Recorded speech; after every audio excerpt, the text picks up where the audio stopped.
চাওক আজি মোৰ টপিকটো হ'ল মানুহে টকা পইচা কেনেদৰে গোটাব পাৰে। আমি বাৰু কেতিয়াবা আমাৰ হাতলৈ 100 টকা এটা আহিলে মানে 2 বা 3 দিনতে শেষ হৈ যায়, নহয়নে বাৰু? কেতিয়াবা আমি ভাবোঁ যে এই পইচাটো আমি এসপ্তাহমান অন্ততঃ খৰচ নকৰাকৈ থাকোঁ, কিন্তু এনেবোৰ কিছুমান কাম ওলাই যায় যে আমি সেই পইচাটো ক'ত খৰচ কৰি পেলাওঁ গমেই নাপাওঁ। 2 দিনৰ পিছত বা 3 দিনৰ পাছতে আমাৰ হাতৰ পৰা সেই পইচাটো নোহোৱা হৈ যায়। কিন্তু আমি যদি তেনেকৈ চলিবলৈ হয় গোটেই জীৱনটো আমি কেতিয়াও পইচা গোটাই ধনী মানুহ হ'ব নোৱাৰোঁ। আমাৰ সকলোৰে এই সমস্যাটো প্ৰায় থাকেই, কাৰণ আমি যিটো পইচা গোটাওঁ সেই পইচাটো এনেকুৱা কিছুমান কামত খৰচ হৈ যায় যিটো নেকি আমি ভাবিয়েই নাপাওঁ বা আমি সেইটো হিচাপেই নাৰাখোঁ। কিন্তু এনেদৰে খৰচ কৰি কৰি এইটো বহল হৈ যায় ন খৰচৰ পৰিমাণটো। এটুপ দুটুপকৈ সাগৰৰ পানী পৰি বিশাল সাগৰ যেনেকৈ সৃষ্টি হয়, তেনেকৈ এটকা দুটকা পইচা খৰচ হৈ হৈ যে আমাৰ খৰচৰ পৰিমাণটো কিমান বিশাল হৈ যায় সেইটো আমি কল্পনাই কৰিব নোৱাৰোঁ। ঠিক তেনেদৰে এনেকুৱা কিছুমান প্ৰব্লেমৰ পৰা হাত সাৰিবলৈ কিছুমান ট্ৰিক ফ'ল' কৰিব লাগিব, যিকেইটা ট্ৰিক ফ'ল' কৰিলে অন্ততঃ আমাৰ হাতত কেইটকামান ডিপ'জিট থাকিব। সেই ট্ৰিককেইটাৰ কথা মই আজি আপোনালোকৰ আগত শ্বেয়াৰ কৰিম। প্ৰথমে আহকচোন আমি কি কৰিব লাগিব জানেনে? যেতিয়াই আমাৰ হাতত কিবা এটা পইচা আমি ইনকাম কৰি আনো, সেই পইচাটো প্ৰথমতে আমি ভগৱানক যদি বিশ্বাস কৰোঁ তেতিয়াহ'লে সেই পইচাটো আমি মন্দিৰত বা ভগৱানৰ চৰণত অৰ্পণ কৰিব লাগে। মনতে এইটো চিন্তা কৰিব লাগে, হে ভগৱান, এইকেইটকা মোৰ ইনকাম, এই পইচা কেইটকা তুমি যেন সৎ কামত খৰচ হয় মোৰ, তাৰ বাবে কৃপা কৰিবা। তেনে কৰিলে কি হ'ব, আমাৰ এটা কনফিডেঞ্চ থাকিব। আৰু চাবচোন প্ৰমাণ চাব, সেই পইচাটো সদায় সৎ কামতেই খৰচ হ'ব, কেতিয়াও অবাবত খৰচ হৈ নাযায়। মানে ভগৱান মানে আপুনি যিজন ইষ্ট দেৱতাক বিশ্বাস কৰে, তেওঁ যিকোনো দেৱ দেৱী হ'ব পাৰে, তেওঁৰ শ্ৰীচৰণত পইচাটো অৰ্পণ কৰি চাবচোন। দ্বিতীয়তে আপুনি কি কৰিব, সদায় আয় চাই ব্যয় কৰিব লাগিব। মানে ধৰক আয়তকৈ যদি আপোনাৰ ব্যয়ৰ পৰিমাণটো বেছি হৈ যায় তেতিয়া কি হ'ব, আপুনি ধৰুৱা হৈ পৰিব। আৰু জানেই নহয় ধৰুৱা জীৱনৰ সমস্যা কিমান, ক'তো ওলাই যাব নোৱাৰিব, ইজনে আপোনাৰ ধাৰ পইচা বিচাৰিব, সিজনে বিচাৰিব, আপোনাৰ কি হ'ব, ভাল কাম এটা কৰিবলৈও মন নোযোৱা হ'ব। বাৰে প্ৰতি সেই মানুহবিলাকৰ কথা, যিবিলাকৰ পৰা আপুনি ধাৰ লৈছিল, তাহাঁতৰ কথাবোৰ আপোনাৰ মনলৈ আহি থাকিব। আপুনি কোনো এখন কাম শান্তিৰে কৰিব নোৱাৰিব। গতিকে আয় চাই ব্যয় কৰাটো ক'বলৈ যিমান সহজ, কিন্তু কৰিবলৈ হয়তো তাতকৈ বহুত কষ্ট।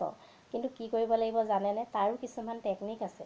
যেনে ধৰক কিছুমান আপুনি যিবিলাক আপোনাৰ প্ৰয়োজনীয় বস্তু নহয়, একেবাৰে প্ৰয়োজনীয় বস্তুকেইটা কিনাৰ বাহিৰে যিকেইটা আপোনাৰ বিলাসীপূৰ্ণ সামগ্ৰী, সেইকেইটা ক্ৰয় নকৰিলেও আপোনাৰ চলি যায়। যেনে ধৰক আপুনি ক'ৰবাত ওলাই গৈছে, ওলাই গৈতে আপুনি আপোনাৰ ওচৰলৈ কোনোবা সমনীয়া আহিলে, সমনীয়াই আপোনাক দেখুৱালে যে এই কাপোৰযোৰ বা এই শাড়ীখন মই আজি কিনি আনিলোঁ। আপোনাৰ শাড়ীখন বা কাপোৰযোৰ দেখি ইমানেই পচন্দ হ'ল যে লগালগ আৰু ৰখিবলৈ সময় নাই, পইচা উলিয়াই দিলে। উলিয়াই তেওঁক ক'লে যে মোৰ কাৰণেও এনেকুৱা এযোৰ কিনি দিবা। বা নাই, আপুনি তাৰ পিছদিনাখনেই বজাৰলৈ গ'ল, লগালগ আপুনি এযোৰ কাপোৰ কিনি আনিলে, ঠিক তেনেকুৱা ধৰণে একে দামতে। কিন্তু বাৰু সেই কামটো যদি নকৰিলেহেঁতেন, ভাবকচোন আপোনাৰ পইচা কেইটকা ৰখিলেহেঁতেন নে? ঠিক তেনেকৈ কিছুমান ক্ষেত্ৰত উদাহৰণ হিচাপে কৈছোঁ, যেনে ধৰক আপোনাৰ ওচৰত এটা মোবাইল ফোন আছেই, আপুনি ধুনীয়াকৈ নেট পেক ভৰাই তাত কথাও পাতিব পাৰে বা কিবা কিবি চাবও পাৰে। কিন্তু কি হ'ল, আপোনাৰ ওচৰলৈ ঘপককৈ কোনোবা সমনীয়া আহিলে, আপোনাক দেখুৱালে যে এইটো নতুন ধৰণৰ মোবাইল ফোন, এইটোত কিনিছোঁ, ইয়াত এইকেইটা বিশেষ গুণ আছে। আপোনাৰ ফোনটো দেখি ইমানেই এট্ৰেকশ্যন হৈ গ'ল যে বছ ময়ো তেনেকুৱা এটা ফোন কিনিমেই, যিকোনো উপায়েৰে কিনিমেই, মুঠতে পইচা পালেই মই আৰু এই ফোনটো কিনিম, ৰখি নাথাকোঁ। কিন্তু সেই কামটো যদি আপুনি পেণ্ডিং কৰি থয়, ভাবকচোন যে এই বস্তুটো পচন্দ হৈছে, মই এমাহমানৰ পাছত কিনিম, তেতিয়া আৰু সেই এমাহৰ পিছত সেই বস্তুটো হয়তো কিনিবলৈ আপোনাৰ ইচ্ছা নহ'বও পাৰে।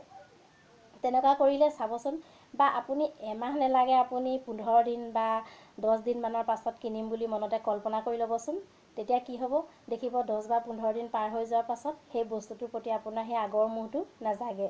ঠিক তেনেদৰে এই বিলাসিতাপূৰ্ণ সামগ্ৰীবোৰ কিনাৰ পৰা নিজকে নিজে আঁতৰাই ৰাখিব পাৰি।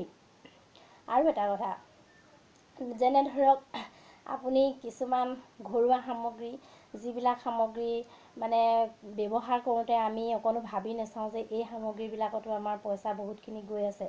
যেনে ধৰক আপুনি গেছত কিবা এটা গৰম কৰিছে, মানে ধৰক পানীকে গৰম কৰিছে, আপুনি পানী গৰম কৰি কি কৰিলে, ক'ৰবাত বেলেগ এটা কামত ব্যস্ত হৈ গ'ল, গেছটো জ্বলি থাকিলে আপুনি পাহৰি গ'ল, বা তেনেকুৱাতে আপোনাৰ ওচৰলৈ আলহী আহিছিলে, আলহীৰ লগত কথা পাতোঁতে গেছ উতলি আপোনাৰ পাহৰি গ'ল আৰু কিমান সময় জ্বলিলে।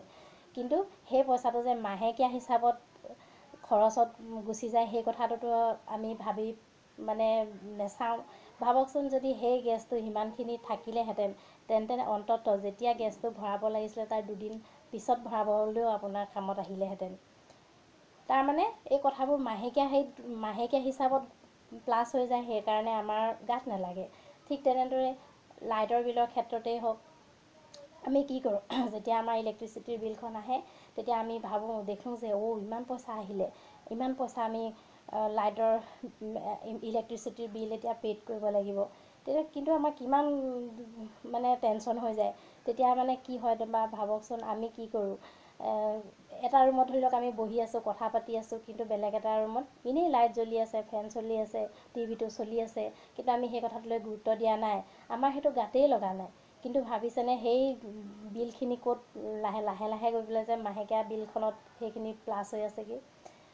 তাৰপাছত আৰু বিলৰ পৰিমাণটো বাঢ়ি যায়। যদি আপুনি সেই কামটো নকৰে, যেনে ধৰক আপুনি বেলেগ এটা ৰুমত আছে আৰু ইটো ৰুমৰ লাইট, ফেন আদি যিবিলাক সামগ্ৰী নচলালেও হয় সেইখিনি বন্ধ কৰি থৈছে, তেতিয়া কিমানখিনি ৰাহি হ'ব, আপোনাৰ পইচাও ৰাহি হ'ব আৰু এইপিনে ইলেক্ট্ৰিচিটিও ৰাহি হ'ব। গতিকে এই কিছুমান ক্ষেত্ৰত, আৰু ধৰক যেনেকৈ ঘৰুৱা শাক পাচলি কিনোতেও প্ৰায়খিনি আমি বাৰু বজাৰ নকৰোঁৱেই, আমাৰ মানে পুৰুষসকলেই বজাৰখিনি কৰে, কিন্তু তেওঁলোকেও কি কৰে জানেনে, বস্তু বজাৰলৈ যোৱাৰ মাত্ৰকে যি দেখিলে আৰু যি পালে সকলোখিনি লৈ আনিব, মানে চব্জি ভৰাই আনিব। কিন্তু এইটো ভাবি চাব লাগিব বজাৰ কৰোঁতে, যে এই চব্জিখিনি কিমান দিন যাব। যদি ধৰি লওক এনেকুৱা কিছুমান বেয়া চব্জি, শাক চাকবিলাক যদি বেছিকৈ আনে, তেতিয়া কি হ'ব, সেইখিনিতো অপচয় হ'ব এনেই, কাৰণ 2-3 দিনলৈ থৈ দিলেতো আৰু সেইখিনি বেয়া হৈ যায়।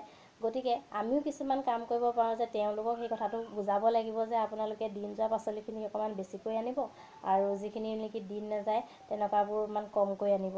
আৰু যদি কেনেবাকৈ মানে গোটো খাই যায়, তেতিয়া কি কৰিব, যিখিনি পাচলি মানে আগত বেয়া হৈ যায় সেইখিনি আগত বনাই পেলাব লাগে, আৰু যিখিনি পিছত থাকে সেইখিনি ভাল হৈ থাকে, সেইখিনি দুদিনমান পিছত বনালেও একো নাই। তেনেকৈও আমি কিছুমান টকা পইচা ৰেহাই কৰিব পাৰোঁ। তৃতীয়তে, আমি কিছুমান যিবিলাক আমাৰ সৰু সৰু খুচুৰা পইচা থাকে, সেই খুচুৰা পইচাবিলাকত আমি প্ৰায়ে গুৰুত্ব নিদিওঁ। আমাৰ ল'ৰা ছোৱালীয়ে য'তেই ত'তেই খুচুৰা পইচা পায় সিহঁতি কি কৰে, 5 টকাই হওক 2 টকাই হওক, সিহঁতি খালি মৰ্টন আৰু চিপছ খোৱাৰ ধান্দা কৰি থাকে। আমি কি কৰোঁ, সিহঁতি পইচাটো লৈ যোৱাৰ মাত্ৰক 5 টকাহে লৈ গ'ল আৰু চিপছ খাই দিলে। কিন্তু জানেনে, সেই 5 টকীয়া 2 টকীয়া সেইবিলাক যদি আমি গোটাই যাব পাৰোঁ, ল'ৰা ছোৱালীৰ হাতত নপৰাকৈ, দিনটোৰ পিছত যিমানখিনি বজাৰ সমাৰ কৰাৰ পাছতো আমাৰ পকেটত কেইটকামান খুচুৰা পইচা থাকি যায়, সেই খুচুৰা পইচাকেইটা যদি গোটাই থ'বলৈ এটা আমি কিবা ধৰণৰ টেমা লওঁ, বা সেই টেমাটোতে আমি ধৰি লওক পইচাখিনি গোটাই গ'লোঁ, এনেদৰে গোটাই যাওঁতে মাহেকত ভাবকচোন কিমানখিনি পইচা গোট খাই যায়, কমেও 200-300 টকা গোট খাই যায়। সেই 200-300 টকা আমি কি কৰিব পাৰোঁ, ওচৰত কোনোবা দোকান থাকিলে মানে তালৈ গৈ, দোকানীবিলাকে কিমান ভাল পাব খুচুৰা পইচা দিলে, আৰু সিহঁতৰ পৰা আমি গোটা পইচা লৈ সেই পইচাটো আমি কি কৰিব পাৰোঁ, এটা নিজৰ একাউণ্ট খুলি তাত আমি ভৰাই থ'ব পাৰোঁ। আজিকালিতো চবৰে জনধন একাউণ্ট থাকেই, গতিকে আমি তাত গৈ পেলাই যদি সেই পইচাটো গোটাই থওঁ, সেইখিনি পইচা আমাৰ ডিপ'জিট হৈ থাকিব, তেতিয়াও আমাৰ কিছুমান পইচা বচাব পাৰোঁ। তেনেধৰণেও সেই খুচুৰা পইচাবিলাক গুৰুত্ব দিব, অৱহেলা নকৰিব। তাৰপাছত চতুৰ্থতে, আপুনি আৰু আমি এটা কাম কৰিব লাগিব, যিটো কাম নেকি জানেই নহয়, যিটো অতি প্ৰয়োজনীয় বস্তু, সেই প্ৰয়োজনীয় বস্তুকেইটাহে আমি কিনিব লাগিব। তাৰ বাহিৰে যেনে ধৰক কিছুমান মানুহৰ এটা পৰম্পৰা থাকে যে বিহু আহক, পূজা আহক, নতুন কাপোৰ ল'ৰা ছোৱালীকো দিব, নিজেও কিনিব, কিন্তু সেইবোৰ কৰোঁতেও আমাৰ কিমান পইচা যায় জানেনে। সেই কামখিনি যদি আমি যেতিয়া কিবা এটা বস্তুৰ অভাৱ হৈছে ল'ৰাটোৰ বা ছোৱালীজনীৰ বা নিজৰ, তেতিয়াহে যদি আমি সেই কাপোৰখিনি ক্ৰয় কৰোঁ, তেতিয়া আমাৰ পইচাবোৰ অথলে নাযায়, এনেই আমাৰ কাপোৰে দম খাই যায়গৈ ইমানখিনি। আমাৰ কিন্তু ক'ৰবাত পিন্ধি যাবৰ সময়ত আমি কাপোৰ এযোৰো বিচাৰি নাপাওঁ, তেনেকুৱা প্ৰায় মানুহৰে হয়। মানে সেই গতিকে এনেকুৱা কৰকচোন, যাতে সেই ফেষ্টিভেলবিলাকত আপোনালোকে কাপোৰ কানিবোৰ ক্ৰয় নকৰি, তাতোকৈ যদি সেই পইচাকেইটা থৈ দিয়ে বা কেতিয়াবা যেতিয়া অভাৱ হয় সেই তেতিয়াহে যদি কাপোৰ কানি কিনে তেতিয়াও আপোনাৰ পইচাখিনি ছেভ হৈ যাব। বছ ইমানেই। এই ট্ৰিককেইটা ফ'ল' কৰি চাওকচোন কি হয়।